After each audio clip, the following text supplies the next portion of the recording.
Saint-Esprit, et nous te prions de nous parler, nous te prions de nous enseigner, nous te prions de nous instruire selon tes voies, nous te prions de nous instruire selon tes ordonnances, Seigneur. Révèle-toi en ces lieux, Seigneur, et que tout ce dont nous parlerons ce soir, oh mon Dieu, soit pour la seule gloire de ton nom. À toi l'honneur, à toi la gloire, à toi la louange, à toi la magnificence, à toi l'adoration, pour le siècle des siècles. Nous nous levons contre tout esprit qui ne confesse pas ta Seigneurie. Dans le nom puissant de Jésus-Christ, nous leur donnons l'ordre de partir dans les lieux arides maintenant, au nom puissant de Jésus-Christ. Seigneur, révèle-toi, ô Dieu, touche ces peuples, Seigneur, que ce soit encore un moment où nous allons découvrir les vérités, Seigneur, de ta parole, au nom puissant de Jésus-Christ. Amen. Amen. Gloire soit rendue à Dieu. Voilà, nous continuons avec notre enseignement que nous avons commencé il y a 2 semaines, dont le thème est sur l'appel de Dieu. Amen. Alors nous avons dit qu'il y avait des sous-points qu'on allait aborder.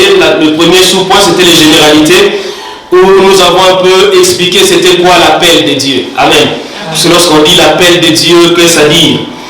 Nous avons dit que l'appel de Dieu, c'est un acte qui nous connecte à la pensée de Dieu, mais cet acte qui nous connecte à la pensée de Dieu, que nous appelons l'appel, c'est fait dans le temps.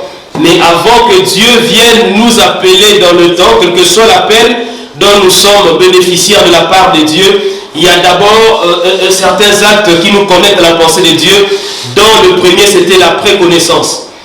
Avant que Dieu nous appelle, il nous avait d'abord connus d'avance. Dieu ne t'a pas connu quand tu es entré dans le sein de ta mère. Dieu ne t'a pas connu seulement le jour de ta naissance, mais bien avant cela, déjà dans l'éternité, Dieu te connaissait.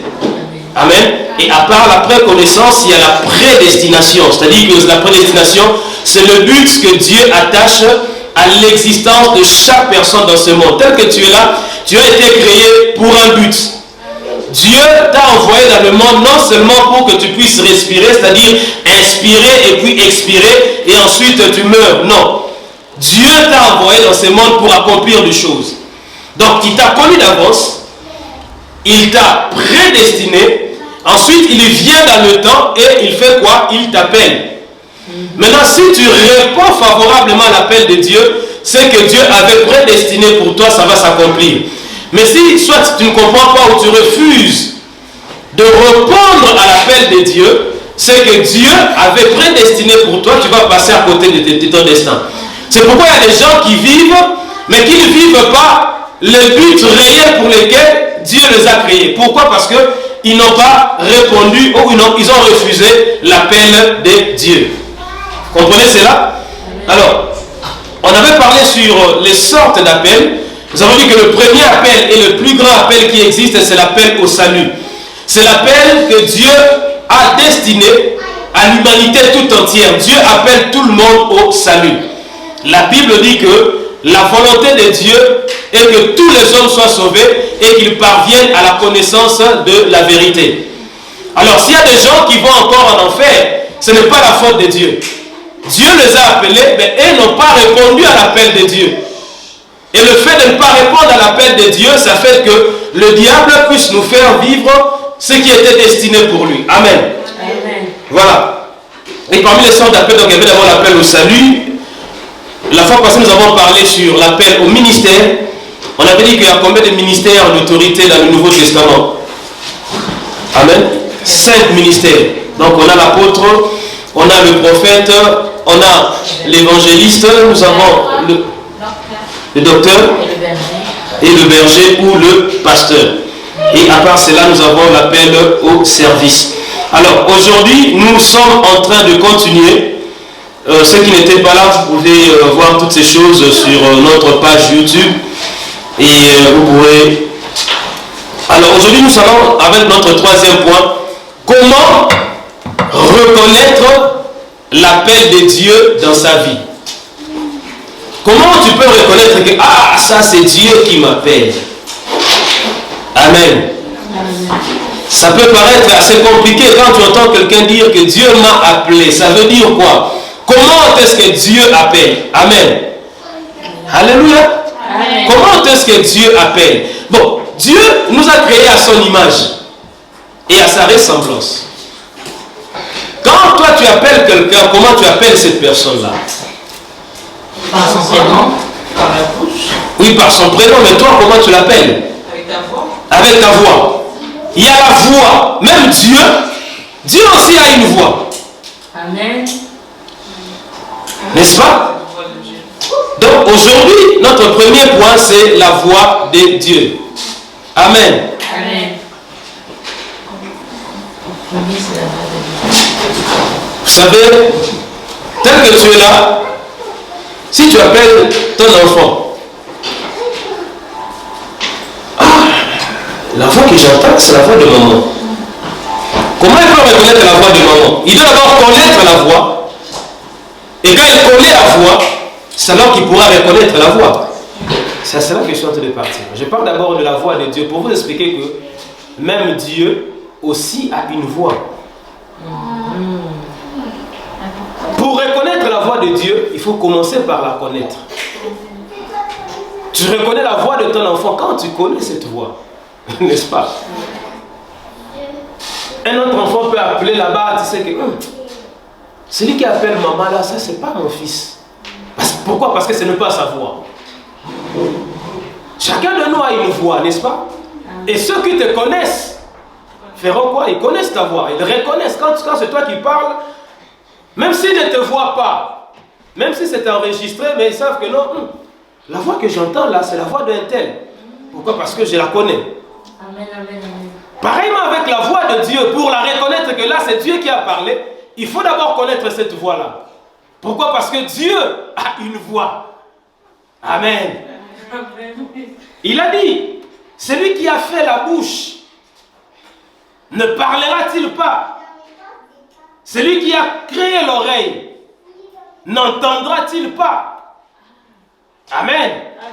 Donc de la même manière dont toi aussi tu parles, Dieu aussi, il fait quoi? Il parle. Qui savait que Dieu parle? Qui savait que Dieu parle?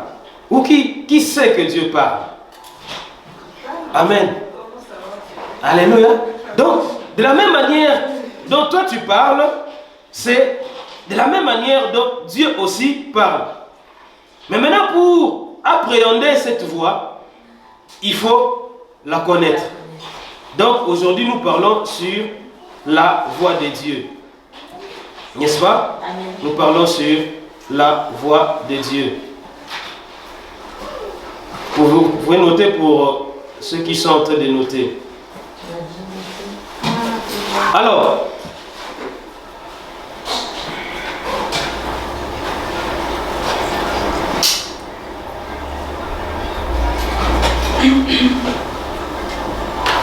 nous sommes en train de dire que Dieu a une voix et la voix de Dieu est compréhensible et elle est bien distincte. Il faut la connaître pour la distinguer de ta voix, pour la distinguer de la voix de tes pensées, pour la distinguer aussi de la voix du diable. Nous devons comprendre qu'il y a trois esprits qui existent. Il y a trois esprits qui existent. Il y a d'abord l'esprit de Dieu. Il y a l'esprit du diable. Et puis, il y a l'esprit de l'homme. Il y a l'esprit de Dieu qui existe. Il y a l'esprit du diable. Et il y a aussi l'esprit de l'homme. Donc, ce que tu peux entendre, ça peut être l'esprit de Dieu. Ça peut être l'esprit du diable. Ça peut être aussi l'esprit de l'homme. Oui. Oui, mais l'esprit de l'homme et l'esprit de Dieu, quelle différence entre les deux? Et l'esprit de l'homme et l'esprit du diable. Quelle est la différence? La différence, c'est par rapport à l'orientation que la personne a prise. Si la personne prend l'orientation du Seigneur, il est conduit par le Saint-Esprit. Parce que la Bible dit que ceux qui sont conduits par l'Esprit de Dieu sont appelés fils de Dieu. C'est alors que l'Esprit de Dieu entrera en contact avec ton esprit pour que Dieu te parle. Mais si la personne n'est pas conduite par... Comme il n'y a pas, de mesure du milieu, Soit on est conduit par l'Esprit de Dieu, soit ton esprit sera conduit par l'esprit du diable. L'homme aussi a sa volonté propre. Et sa volonté lui permet de répondre soit à Dieu ou de répondre soit au diable. Donc, l'esprit de l'homme, il est là à la disposition de celui à qui l'homme veut se soumettre. Si la personne se soumet à Dieu, il soumet aussi son esprit à la disposition de l'esprit de Dieu afin que l'esprit de Dieu utilise son esprit. Et bien quand l'homme ne se soumet pas à Dieu, son esprit reste comme ça pend, et le diable peut utiliser l'esprit de l'homme. Vous comprenez cela? C'est pourquoi lorsqu'on parle de la possession démoniaque, une personne qui est possédée par un esprit méchant, qui est sous la possession démoniaque, cette personne-là, non seulement qu'il est possédé par un démon, mais la personne devient elle-même aussi un démon. C'est pourquoi quand Jésus veut chasser les esprits méchants qui étaient dans le fou de Gadara, les démons, ils ont dit quoi à Jésus? Ne nous laisse pas errer.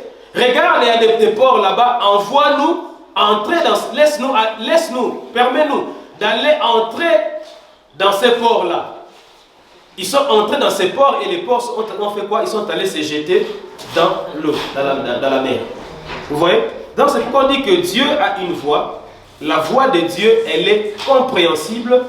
La voix de Dieu, elle est distincte. Mais pour la reconnaître, il faut commencer par la connaître. Plus tu connais la voix de Dieu, plus tu reconnaîtras cette voix. Plus tu sais comment Dieu te parle, plus tu sais quand Dieu te parle, plus tu sauras que non, ça là, c'est Dieu qui vient de me parler. Quelle que soit la voix ou le moyen qu'il va utiliser pour te parler, lorsque tu connais sa voix, tu vas reconnaître que là, Dieu vient de me parler. On va y arriver. Lisons d'abord Jean, chapitre 10, verset 27. Jean, chapitre 10, verset 27.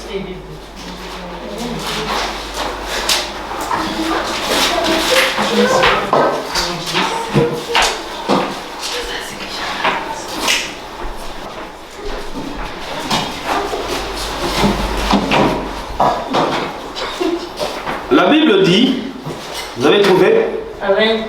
Jean 10, 27. Qu'est-ce que la Bible dit dans Jean 10, 27? Ici, c'est Jésus qui parle. Il dit, mes brebis entendent ma voix. Je le connais et elles me suivent. Si Jésus-Christ parle, il dit que lui a ses brebis. Amen. Donc il y a d'autres qui ne sont pas les brebis du Seigneur. C'est pourquoi je dis que quand tu te soumets à Dieu, tu soumets ton esprit sous son autorité, tu deviens sa brebis. Lui, le bon berger, le berger par excellence, devient le berger de ta vie. Il dit, mes brebis, ceux qui sont dans la bergerie du Seigneur, il dit, mes brebis entendent ma voix. Et elles font quoi? Elles me suivent. Et le Seigneur de rajouter, il dit, je les connais. Lorsque tu es une brebis du Seigneur, le Seigneur te connaît. Il te connaît par ton nom, il te connaît par ton nom de famille, il connaît tes origines. Le connaître dont on parle ici, c'est dans le sens d'avoir une relation ou une intimité profonde. Pas dans le sens d'une connaissance générale, puisque Dieu est omniscient. Il sait tout. Mais connaître dont nous parlons ici, et c'est comme la Bible dit dans Genèse, Adam connut Ève sa femme, c'est-à-dire Adam entra en intimité profonde avec sa femme. C'est pourquoi il dit que dans les derniers jours, plusieurs viendront et diront, Seigneur, n'avons-nous pas prophétisé en ton nom? N'avons-nous pas fait de miracles à ton nom? N'avons-nous pas chassé les démons en ton nom? Il leur dira, éloignez-vous de moi, car je ne vous ai jamais connu. Je ne vous ai jamais connu. Pourquoi? Parce que vous n'aviez pas fait la volonté de mon Père. Pourquoi il dit que mes brebis entendent ma voix et ils font quoi? Elles me suivent. Quand on est une brebis du Seigneur, on est supposé entendre sa voix non seulement s'arrêter à entendre sa voix, mais suivre aussi cette voix-là. Tu vois, on ne peut pas dire qu'on est une brebis du Seigneur et suivre sa propre voix. On doit connaître quelle est la voix du Seigneur et qu'est-ce que cette voix me dit à moi de faire et suivre cette voix-là. C'est alors qu'il dit que je les connais. C'est un peu comme si toi et moi on peut dire, moi je peux dire que je connais Macron. Ah, je connais Macron, je connais Macron. Mais si je me présente devant Macron, je dis, oh mais Macron, moi c'est Adris. Il faut me regarder avec des gros états, je ne te connais pas. Bien que moi je peux prétendre connaître Macron. Mais est-ce que lui me connaît? Tu vois? Mais si je suis de la famille de Macron, si je te fils de Macron, il me connaît sur pourquoi je suis de sa famille. Tu vois? Donc. Mais comment vous faire connaître la voix de Dieu? Tu dis? Comment vous faire comment vous faire reconnaître la voix de Dieu? Oui, voilà, très bonne soif. C'est bien qu'il y ait cette soif-là, comme ça me permet d'avancer pour y arriver. Amen. Donc, donnez-moi encore quelques minutes pour y arriver. Donc, on a lu Jean 10, verset 27, où la Bible dit que mes brebis entendent ma voix, je les connais. Et elles font quoi? Elles me suivent. Donc, dans l'appel, le plus important est de reconnaître la voix de Dieu. Parce que Dieu nous appelle, il utilise sa voix pour nous appeler. Ce n'est qu'après avoir reconnu la voix de Dieu qu'on peut en percer le contenu. C'est-à-dire quand Dieu t'appelle, la première chose que Dieu voudrait, que la personne reconnaisse la voix de Dieu. Et quand la personne a reconnu la voix de Dieu, ça va faire en sorte que ce qu'il y a comme contenu de ton appel, que cela te soit révélé. D'accord? On va lire, on va voir par exemple l'appel de Samuel. Dans Samuel chapitre 1, dans 1 Samuel, parce qu'il y a aussi 2 Samuel, dans 1 Samuel chapitre 3, verset 4 jusqu'à 11. 1 Samuel chapitre 3, verset 4 à 11. 1 Samuel chapitre 3, verset 4 jusqu'au verset 11. 1 Samuel chapitre 3, verset 4 à 11. Vous y êtes? Vous avez trouvé? La Bible dit, alors l'Éternel appela Samuel. Il répondit, me voici. Et il courut vers Élie et dit, me voici, car tu m'as appelé. Élie répondit, je n'ai point appelé, retourne te coucher. Et il alla se coucher. L'Éternel appela de nouveau Samuel. Et Samuel se leva, alla vers Élie et dit, me voici car tu m'as appelé. Élie répondit, je n'ai point appelé mon fils, retourne te coucher. Samuel, écoutez bien, Samuel ne connaissait pas encore l'Éternel et la parole de l'Éternel ne lui avait pas encore été révélée. L'Éternel appela de nouveau Samuel pour la 3e fois. Et Samuel se leva, alla vers Élie et dit, me voici, car tu m'as appelé. Élie comprit que c'était l'Éternel qui appelait l'enfant. Et il dit à Samuel, va, couche-toi. Et si l'on t'appelle, tu diras, parle Éternel, car ton serviteur écoute. Et Samuel alla se coucher à sa place. L'Éternel vint et se présenta, et il appela comme les autres fois, Samuel, Samuel. Et Samuel répondit, parle, car ton serviteur écoute. Alors l'Éternel dit à Samuel, voici, je veux faire en Israël une chose qui étourdira les oreilles de quiconque l'entendra. Amen. Amen. Donc, c'est l'histoire du jeune Samuel. La Bible dit qu'il y avait une femme qui s'appelait Anne. D'accord? Et elle avait sa rivale, son mari qui s'appelait Elkana, elle avait sa rivale Anne qui était stérile, elle n'avait pas d'enfant. Sa rivale la faisait souffrir. Puisque sa rivale avait les enfants, Anne n'avait pas d'enfant. D'accord? La Bible dit qu'il y avait Élie qui était sacrificateur de l'Éternel, qui habitait dans la maison de l'Éternel qui était à Silo. Et Anne, un jour, elle a dit non, je veux un peu aller dans la maison de l'Éternel et je veux aussi prier. Elle est arrivée dans la maison de l'Éternel, elle s'est mise à genoux, elle commençait à parler. Elle parlait. Alors le sacrificateur Élie qui était à l'intérieur, il sort, il voit la femme. Il dit, mais non, mes femmes, attends. Ce n'est pas ici que tu dois venir déverser ton ivresse. Ce n'est pas ici que tu dois venir t'enivrer du vin doux. La femme a dit, non, je ne suis pas ivre, mon Seigneur. Je n'ai pas bu, ta servante n'a pas bu. Mais c'est la douleur de mon cœur que je suis en train de répandre devant le Seigneur. Et dans sa prière, Anne avait fait un vœu. Elle avait dit à Dieu, je suis en train de prier, si tu me donnes un enfant mâle, si tu me donnes un enfant garçon, je te le consacrerai, je vais te donner cet enfant comme une offrande. Et le sacrificateur Élie lui a dit, va et qu'il te soit fait selon que tu as demandé à Dieu. Et lorsque Anne est partie, elle a eu un fils, un garçon, elle lui a donné le nom de Samuel. Et quand l'enfant a totalisé l'âge de 12 ans, elle a pris le garçon, comme elle avait promis à Dieu, elle est venue le laisser au temple. Elle dit, j'avais promis que je vais donner cet enfant comme étant une offrande à Dieu. Elle l'a laissé au temple et elle est partie. Le jeune Samuel commençait à vivre dans le temple avec le sacrificateur Élie. Mais la Bible dit quoi? Il ne connaissait pas la voix de l'Éternel. Lui, la voix qu'il connaissait, c'était la voix de qui?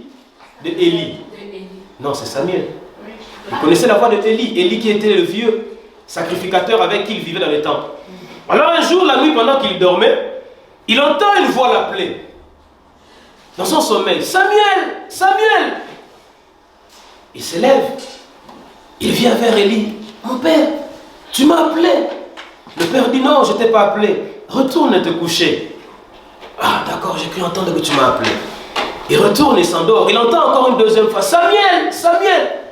Ah, non, cette fois c'est sûr que c'est Élie qui m'appelle. Il revient encore vers Élie. Mais père, tu m'as appelé. Élie dit non, je ne t'ai pas appelé. Va te coucher. Il va se coucher. Pour une troisième fois, il entend encore Samuel, Samuel. Il revient vers Élie. Alors la Bible dit que Élie a compris. Vu l'expérience. Il a dit non, ça doit être la voix de Dieu qui est en train d'appeler cet enfant. Il dit bon, écoute, maintenant cette fois-ci, quand cette voix va t'appeler, tu vas dire parle Seigneur, car ton serviteur fait quoi? Écoute. Ça veut dire que Élie avait compris que l'Éternel appelait l'enfant. C'est pourquoi il y a des fois où Dieu peut appeler quelqu'un, Dieu peut être en train d'appeler quelqu'un, mais peut-être que son niveau spirituel ne lui permet pas encore de comprendre l'appel de Dieu. Une personne plus expérimentée, une personne qui est plus mûre dans la foi, c'est aussi une voie par laquelle Dieu nous appelle. Une personne plus mûre dans la foi peut te dire que ce que tu es en train de vivre là, c'est un signe ou c'est quelque chose qui montre l'appel de Dieu. Amen.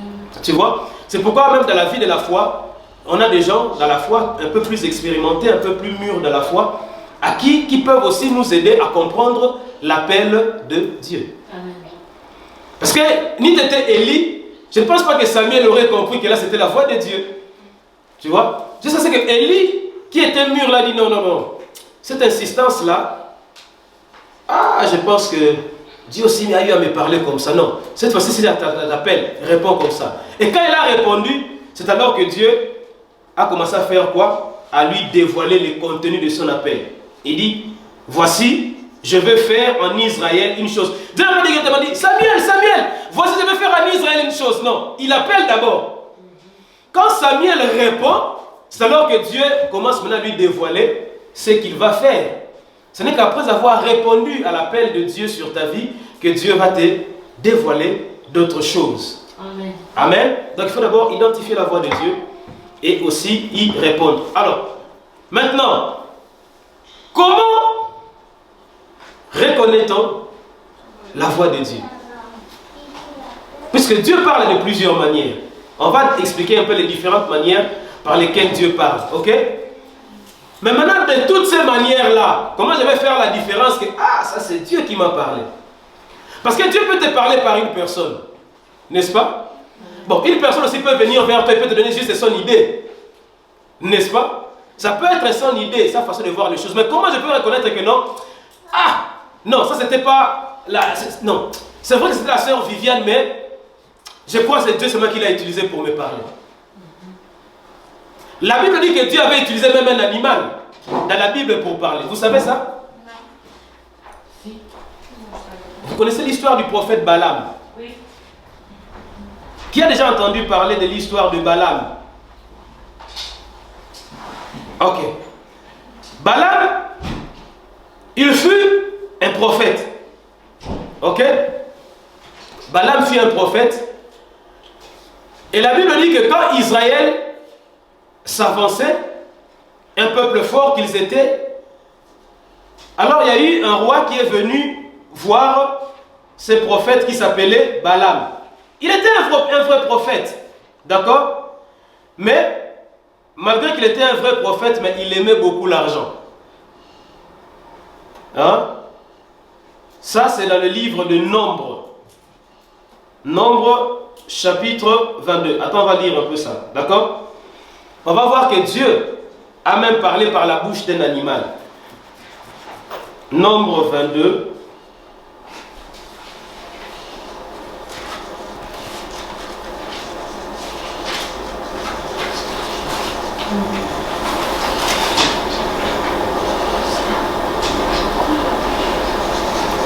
Bon, c'est Nombre 22. Bon, on va lire quelques passages, mais vous pouvez mieux lire à partir de même chez vous à la maison.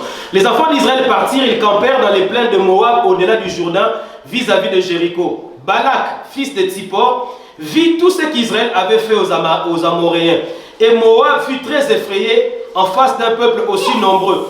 Il fut saisi de terreur en face des enfants d'Israël. Moab dit aux anciens de Madian, cette multitude va dévorer tout ce qui nous entoure, comme le bœuf broute la verdure des champs. Balak, fils de Tsippor, était alors roi de Moab.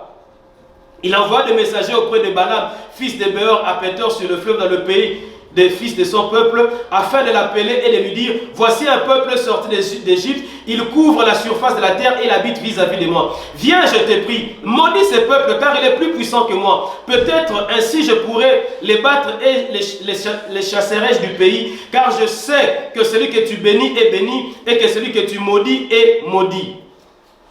Amen.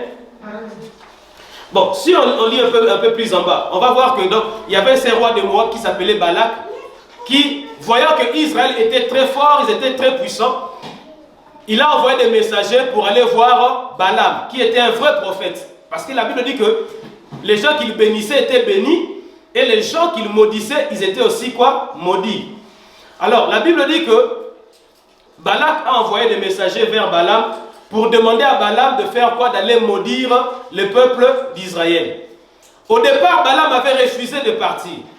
D'accord? Il avait refusé de partir, mais avec les insistances et l'argent, la Bible dit que Balaam s'est décidé, bon, ok, je vais quand même répondre à l'exigence du roi. Amen. C'est pourquoi nous devons être fermes. Quand Dieu te dit, il te dit quelque chose, il ne faut pas céder à la pression des gens. Amen. Amen. Quand on va au verset 22, la Bible dit, Balaam se leva le matin, sella son ânesse et partit avec les chefs de Moab. La colère de Dieu s'enflamma parce qu'il était parti. Et l'ange de l'Éternel, nous devons comprendre que dans l'Ancien Testament, lorsqu'on dit l'ange de l'Éternel, c'est Jésus-Christ lui-même. La Bible dit, l'ange de l'Éternel se plaça sur le chemin pour lui résister. Balaam était monté sur son ânesse et ses deux serviteurs étaient avec lui. L'ânesse vit l'ange de l'Éternel qui se tenait sur le chemin, son épée nue dans la main. Elle se détourna du chemin et alla dans les champs. Balaam frappa l'ânesse pour la ramener dans le chemin. L'ange de l'Éternel se plaça dans un sentier entre les vignes. Il y avait un mur de chaque côté. L'ânesse vit l'ange de l'Éternel. Elle se serra contre le mur et pressa le pied de Balaam contre le mur. Balaam la frappa de nouveau. L'ange de l'Éternel passa plus loin et se plaça dans un lieu où il n'y avait point d'espace pour se détourner à droite ou à gauche. L'ânesse vit l'ange de l'Éternel et elle s'abattit sous Balaam. La colère de Balaam s'enflamma et il frappa l'ânesse avec un bâton. L'Éternel, suivez-moi bien s'il vous plaît. L'Éternel, la Bible dit, l'Éternel ouvrit la bouche de l'ânesse. Et elle dit à Balaam, qui? L'ânesse. Elle dit à Balaam, que t'ai-je fait pour que tu m'aies frappé déjà 3 fois? Balaam répondit à l'ânesse, c'est parce que tu t'es moqué de moi. Si j'avais une épée dans la main, je te tuerais à l'instant. L'ânesse dit à Balaam, ne suis-je pas ton ânesse et que tu as tout temps monté jusqu'à ce jour? Ai-je l'habitude de te faire ainsi? Elle répondit non. L'Éternel ouvrit les yeux de Balaam et Balaam vit l'ange de l'Éternel qui se tenait sur le chemin, son épée nue dans la main, et il s'inclina et se prosterna sur son visage. L'ange de l'Éternel dit, pourquoi as-tu frappé ton ânesse déjà 3 fois? Voici, je suis sorti pour te résister, car c'est un chemin de perdition qui est devant toi. Donc, alors que Balaam a cédé à la pression, il s'est mis en chemin pour aller maudire Israël. En cours de route, il ne comprend pas, il voit l'âne se cambrer d'un côté. Il frappe l'âne, l'ânesse va se cambrer encore de l'autre côté. Il frappe encore l'ânesse jusqu'à ce que l'ânesse puisse le heurter un peu au niveau de la jambe. Là, il dit que Dieu a fait quoi? Il a ouvert la bouche de l'ânesse. Il a ouvert la bouche d'un animal. Hein? L'animal qui n'a jamais parlé, mais l'animal ce jour-là a parlé. Il a dit, mais pourquoi tu me frappes ainsi? C'est pas ma faute, je suis ton ânesse, tu connais comment j'étais toujours été obéissant. Mais là, c'est pas moi, il y a l'Éternel lui-même qui est là devant. Donc ici, nous voyons Dieu utilisait même un animal pour parler. Donc, dans cet appel, nous revenons à l'appel de Samuel. Samuel ne connaissait pas la voix de l'Éternel. Et quand l'Éternel a appelé et qu'il a reconnu que ça c'est la voix de l'Éternel, la Bible dit quoi? Dieu maintenant a commencé à révéler à Samuel ce qui devait venir par rapport aux choses auxquelles Dieu l'avait appelé. Vous voyez? Donc on va comprendre que la révélation de Dieu est progressive. Alors, donc, comme je disais que Dieu a plusieurs manières de parler. Il peut parler par un animal. Hein? Mais il y a certains animaux de la sorcellerie là en Afrique qui vous parlent. Hein? Tu dors comme ça, tu entends, c'est comme si les chats qui sont en train de parler. Hein? Parce que je me rappelle à l'époque, nous au Congo c'était comme ça. Si tu entends les chats en train de pleurer là, de miauler là dehors, c'est que quelqu'un va mourir. Ou encore si tu entends le hibou en train de chanter là dehors, ah, là il y a quelqu'un qui va mourir. C'est comme ça, hein? Alors, est-ce que c'est... Bon, maintenant, c'est pas... Tu vois, mais comment on peut reconnaître la voix de Dieu? Quand peut-être la sœur Viviane peut te dire quelque chose. Est-ce que ce sont les pensées seulement de la sœur Viviane? Ou Dieu est passé par elle pour parler? Même du temps de Jésus. La Bible dit, Caïphe. Vous avez entendu parler de Caïphe? Caïphe qui était souverain sacrificateur. Parce que quand on a arrêté Jésus, on l'a arrêté au jardin de Gethsémane. Mais on l'avait amené d'abord où? Chez Caïphe, le souverain sacrificateur. C'est dans la cour de Caïphe que Pierre avait régné Jésus. Mais Caïphe avait dit une chose ce jour-là. Il a dit, il vaut mieux qu'une seule personne meure pour toute la nation, plutôt que toute la nation puisse mourir. La Bible dit que Caïphe avait seulement dit des paroles comme ça. Il ne savait pas que, étant souverain sacrificateur, cette année-là, il prophétisa que Jésus-Christ devait mourir pour la multitude. Peut-être pour d'autres personnes qui étaient là, ah, Caïphe a seulement parlé. Hein. Mais Dieu avait parlé par la bouche de Caïphe. Donc on va comprendre que Dieu aussi peut te parler par une autre personne qui est à côté de toi. Mais comment? Il y a un signe qui ne ment jamais dans toutes les façons dont Dieu nous parle. La voix de Dieu, elle est percutante. Elle se fait toujours fortement sentir au-dedans de nous et ça brûle comme un feu.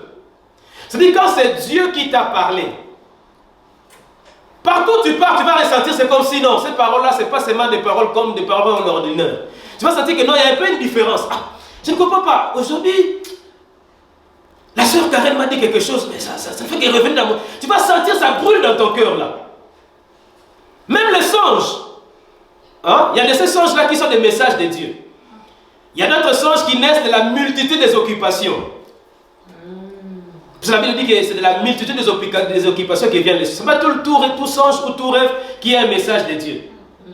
Mais la différence entre un songe ordinaire et un vrai message de Dieu, tu sentiras que ça comme ça brûle dans ton cœur. Même si tu l'avais oublié, tu vas sentir que non, il y a quelque chose qui je ne sais pas comment expliquer ça, c'est tellement c'est un miracle. Mais tu vas sentir, c'est comme ça, non, ça percute là dans ton cœur. On peut prêcher. Mais de ces jours-là, on prêche, il y a une parole qui, tu sens que ça touche ton cœur. C'est comme ça que nous, on a donné nos vies au Seigneur. Tu as écouté des prédications, mais un jour, tu entends une parole. Ça c'est ça. Donc, c'est ça. C'est par là, le plus grand signe pour reconnaître la voix de Dieu. Amen. Tu sentiras, ça percute. C'est comme si ça brûle dans ton cœur. Hein? Tu vas faire un songe, tu vas sentir que non, quand tu te réveilles, ce rêve-là n'est pas comme les autres rêves. Quand le roi Nebuchadnezzar avait fait le rêve de la statue, il avait toujours rêvé. Mais ce jour-là, quand il s'est réveillé, il a dit qu'il a eu, dans ses pensées étaient troublées. Donc il ressentait en lui que non, j'ai toujours rêvé, mais ces rêves ici, non. Je dois un peu aller loin pour comprendre ça. Le pharaon en Égypte, il avait toujours fait des rêves. Est-ce que le pharaon, à l'âge où il avait là, c'était la première fois qu'il avait fait un rêve? Non. Mais ce jour-là, quand il voit dans son rêve, il voit des vaches maigres, il voit des vaches grasses. Il dit non, ça percute là dans le cœur. Hein? C'est pour vous dire que tout songe n'est pas forcément un message de Dieu, mais les songes qui sont le message de Dieu, tu sentiras cela que ça ne va pas quitter ton cœur. D'accord? Ça, c'est les plus grands signes. C'est pourquoi ne confondons pas tous songes, parce qu'il y a des songes aussi qui ont désorienté les gens. Hein? Tu vas voir un frère qui apprécie bien la soeur. Oh non, ma soeur, je fais un rêve. Je te voyais toi et moi sur une montagne. J'étais en train de te chanter un cantique. La sœur aussi, ah voilà, Dieu a parlé. Ah, c'est Maria, c'est elle, c'est lui l'Éternel. Oh frère. Quand tu apprécies la sœur, tu penses que tu vas rêver quoi? Tu penses que tu vas rêver quoi? Hein? Quand tu admires déjà la sœur, tu penses que tu vas rêver quoi? Quand tu apprécies déjà le frère, là, tu penses que tu vas rêver quoi? C'est pourquoi des fois, nous ne confondons pas les choses. Amen. Amen. Mais quand Dieu parle, je vais vous donner un passage de la Bible où les gens, ils ont rencontré quelqu'un en chemin qui leur a parlé. C'était une conversation assez ordinaire, comme toute autre conversation. Mais lorsqu'ils sont arrivés quelque part, ils ont dit, c'est pourquoi notre cœur brûlait au-dedans de nous quand cet homme nous parlait. C'est-à-dire que quand Dieu te parle, tu vas te dire une parole, même si tu n'as pas compris que ça c'est Dieu. Mais le jour où Dieu fera que tu puisses comprendre, tu vas dire, c'est pourquoi c'est depuis ce jour-là quand j'avais entendu ça, j'ai senti dans mon cœur qu'il y a quelque chose. Lisons Luc 24, verset 13 à 32. Luc, chapitre 24, verset 13 à 32. Et là, nous allons voir comment, quand Dieu parle, comment ça fait comme une percussion dans le cœur. Comment ça fait comme si ça... Tu ressens vraiment un feu. Tu ressens que non, ça ce sont des paroles, non pas comme les autres paroles. Tu vas ressentir que ça c'est un rêve, non pas comme les autres rêves. Lisons Luc 24, à partir du verset 13. Luc chapitre 24, à partir du verset 13 à 32. La Bible dit, « Et voici ce même jour, 2 disciples allaient à un village nommé Emmaüs, éloigné de Jérusalem de 60 stades. Et ils s'entretenaient de tout ce qui s'était passé. Pendant qu'ils parlaient et discutaient, Jésus s'approcha et fit route avec eux. Mais leurs yeux étaient empêchés de le reconnaître. Il leur dit, « De quoi vous entretenez-vous en marchant, pour que vous soyez tout tristes ?» L'un d'eux, nommé Cléopas, lui répondit, « Es-tu le seul qui, séjournant à Jérusalem, ne sache pas ce qui est arrivé ces jours-ci? » « Quoi ?» leur dit-il. Et ils répondirent, « Ce qui est arrivé au sujet de Jésus de Nazareth, qui était un prophète puissant en œuvre et en parole, devant Dieu, devant tout le peuple. Et comment les principaux sacrificateurs et nos magistrats l'ont livré pour le faire condamner à mort et l'ont crucifié. Nous espérions que ce serait lui qui délivrerait Israël. Mais avec tout cela, voici le 3e jour que ces choses se sont passées. Il est vrai que quelques femmes d'entre nous ont fort étonnés. S'étant rendues de grand matin au sépulcre et n'ayant pas trouvé son corps, elles sont venues dire que des anges leur sont apparus et ont annoncé qu'il est vivant. Quelques-uns de ceux qui étaient avec nous sont allés au sépulcre et ils ont trouvé les choses comme les femmes l'avaient dit. Mais lui, ils ne l'ont point vu. Alors Jésus leur dit, ô homme sans intelligence, et dont le cœur est lent à croire tout ce qu'ont dit les prophètes, ne fallait-il pas que le Christ souffrit ces choses et qu'il entrât dans sa gloire? Et commençant par Moïse et par tous les prophètes, il leur expliqua dans toutes les Écritures ce qui les concernait. Lorsqu'ils furent près du village où ils allaient, il parut vouloir aller plus loin. Mais ils le pressèrent en disant, reste avec nous, car le soir approche, le jour est sur son déclin. Il entra pour rester avec eux. Pendant qu'il était à table avec eux, il prit le pain, et après avoir rendu grâce, il le rompit et leur donna. Alors leurs yeux s'ouvrirent, et ils les reconnurent, mais ils disparurent de devant eux. Écoutez ce qu'ils vont dire.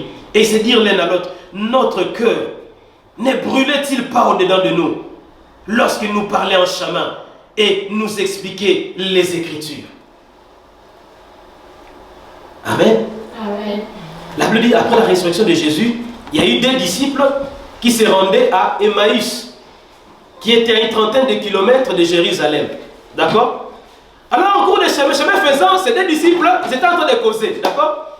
Et il faut une troisième personne qui vient aussi leur réseau dans le chemin. Ah, mes frères, comment vous allez? Ah, tranquille, ah, vous allez, on va à Emmaüs. Bon, moi, si je vais à un village un peu plus loin, mais qu'est-ce qui se passe? Je vous en train de causer, mais l'air très triste. Qu'est-ce qui se passe? Oh, mais attends, mais tu es le seul qui est à Jérusalem, tu ne connais pas ce qui se passe? Oh, à Jérusalem, tu n'as pas entendu? Oh, le gars là qui s'appelait Jésus, un prophète puissant. Mais comment les Juifs l'ont capturé? On l'a crucifié sur la croix. Il est mort comme ça, mais il paraît. Bon, non, on n'est pas sûr, hein. Mais il y a eu des femmes qui étaient parties dans sa tombe. Elles sont revenues nous dire que non, il paraît qu'il était ressuscité parce qu'ils ont dit qu'ils ont rencontré des anges. Les anges leur ont certifié qu'il est ressuscité. Et il y a même d'autres parmi nous qui sont partis aussi voir à la tombe. Ils sont allés voir, ils ont dit que non, effectivement, les femmes avaient raison. Les choses sont comme ça. Mais bon, après, non, on ne sait pas. Ah, cet homme-là leur dit, oh, vous aussi. Êtes-vous sans... Pour eux, c'était seulement un compagnon de voyage. Hein? Vous êtes sans intelligence, vous ne comprenez pas ce que les Écritures avaient dit, les prophéties, tout ce qui était annoncé par les prophètes. Alors qu'il a commencé par Moïse. Dans le livre de Moïse, là, il a commencé à leur expliquer. N'est-ce pas? C'est comme tu marches en chemin, quelqu'un commence à partager avec toi la parole de Dieu. Je crois que ce n'était pas pour eux la première fois qu'ils ont entendu la parole de Dieu. Or, quand cet homme parlait, comme c'est la voix de Dieu, la Bible dit que ça montait comme un feu dans leur cœur. Mais ils ne savent pas que c'était Dieu. Ils arrivent à Emmaüs, cet homme dit, ah ok, parfois mes frères, moi je continue mon chemin. Mais non, attends, il s'est fait tard là. Écoute, moi je pense que comme la nuit est avancée comme ça, tu vas un peu rester ici, tu peux passer la nuit. Comme ça, demain, pendant le jour, tu peux continuer ton chemin. Ah, d'accord, bonne idée. Alors pendant qu'il voulait manger, comme de ses habitudes, il a pris le pain, il a rompu, il a rendu grâce. Et les gens disent, oh, mais c'est Jésus, paf, il a disparu. Amen. J'ai dit, ah, c'est pourquoi. On a compris maintenant pourquoi ça nous faisait ça que dans les cœurs quand il parlait. Ah, non, c'est parce que c'est ça la parole de Dieu. J'ai dit, ah, c'est pourquoi nos cœurs ne brûlaient-ils pas au-delà de nous quand cet homme nous parlait. Donc, quand Dieu parle, il peut utiliser plusieurs voix pour parler, mais la différence, tu sentiras que non, ça brûle dans ton cœur. Amen. Dieu, quand il parle, ce n'est pas pour amener le trouble dans la personne. Ça peut être troublé, mais la Bible dit que la tristesse, selon Dieu, mène à la repentance. Dieu ne parle pas dans l'intention de faire peur aux gens.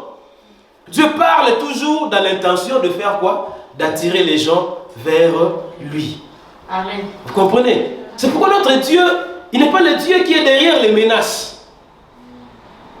Il nous présente cela, mais en touchant notre cœur. Donc, tu sentiras que quand c'est Dieu qui parle, ça percute ton cœur. Même si tu fais semblant d'ignorer, mais un jour, quand tu vas finir par, tu vas comprendre que c'est pourquoi chaque fois que j'entendais ça, je ressentais quelque chose dans mon cœur. D'accord? Quelle que soit la voix par laquelle Dieu parle, en tout cas, il fait toujours que, en tout cas, notre cœur, tu ressens cela. C'est vraiment un miracle, mais tu ressens comme, non, il y a quelque chose, Amen. Tu vois, on te dit une parole, tu sens que non, ça, c'est Dieu qui m'a parlé. Amen. Ça, c'est Dieu qui m'a parlé. C'est pourquoi, si tu veux vraiment écouter Dieu, ne limite pas Dieu. Amen. Ne te dis pas seulement que Dieu peut me parler seulement dans un songe. Ne te dis pas que Dieu peut me parler seulement dans une prophétie. Ne te dis pas que Dieu peut me parler seulement dans une vision. Mais de plusieurs manières dont Dieu peut nous parler, Mais en cela, quand il nous parle, c'est quelque chose qui reste et qui brûle dans notre cœur. Amen. Et la voix de Dieu n'est pas une voix qui vient pour nous troubler ou pour nous laisser dans la confusion. Quand c'est Dieu qui a parlé, il finira toujours par insister jusqu'à ce que tu comprennes la voix de Dieu. Il n'a pas laissé Samuel dans la confusion. Il a appelé une fois, quand Samuel est parti, il n'a pas compris. Bon, Dieu ne s'est pas fatigué, bon ok. Samuel allait rester comme ça. Je sais pas, mais la nuit, c'est comme si quelqu'un m'avait appelé. Bon, Élie avait dit, ce n'est pas lui. Bon, c'était qui alors? Dieu a fait quoi? Il a continué. Et Samuel ne pouvait pas... Ça percute là dans le cœur. D'accord? Donc c'est le premier signe et le signe le plus fort par lesquels nous reconnaissons ou nous faisons la distinction entre n'importe quelle voix et quand Dieu nous a parlé. D'accord? Alors, les moyens par lesquels Dieu parle, Amen, Amen, qui ne sont pas exhaustifs. Le premier, par une voix audible. Hein? Par une voix audible. Ah, d'accord. Vous connaissez la voix audible? C'est comme vous m'entendez là. Je parle, toi tu entends ça où? Dans ton oreille. Dieu parle de cette façon-là. Aussi. Qui a déjà fait cette expérience? Amen. Dieu parle par une voix audible. Il y a des moments où Dieu peut parler par une voix audible. Souvent, la seule personne qui l'entend, c'est la personne à qui Dieu parle. Amen, c'est vrai. C'est-à-dire, on peut être dans une assemblée comme ça, Dieu ouvre ton oreille et tu entends la voix de Dieu. Alléluia. C'est puissant ça. Cette voix peut être perçue dans ton oreille, mais elle peut aussi être perçue dans ton cœur. Parfois, la voix audible n'est pas forcément que tu vas l'entendre dans l'oreille, mais parfois on l'entend. Il faut mettre ça dans ton cœur comme une voix qui te parle. Exactement. Amen. Amen. Amen. D'accord? Donc, la voix audible, elle est vraie et elle est réelle. Je l'ai expérimentée à plusieurs reprises. Amen. Amen. La voix audible. Bon, avant de finir, je vais te donner... On a vu aujourd'hui, on va partager un peu les témoignages. Oui. De comment Dieu nous a appelés. On peut le faire pour deux personnes. Bon, moi, je vais le faire. D'accord. Qui d'autre?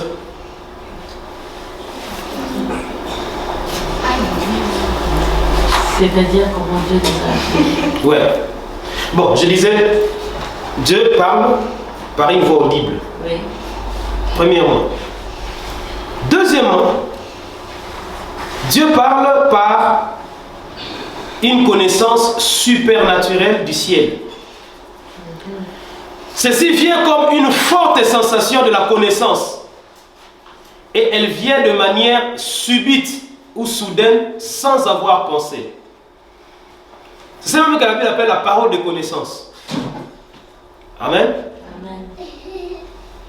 Une connaissance supernaturelle. C'est comme une télécharge instantanée d'une information. Bon, après avec les mots c'est un peu difficile à expliquer. C'est comme une sens. Bon, quel exemple je peux donner? Une connaissance supernaturelle du ciel. Ceci vient comme une forte sensation de la connaissance et elle vient de manière subite ou soudaine sans avoir pensé.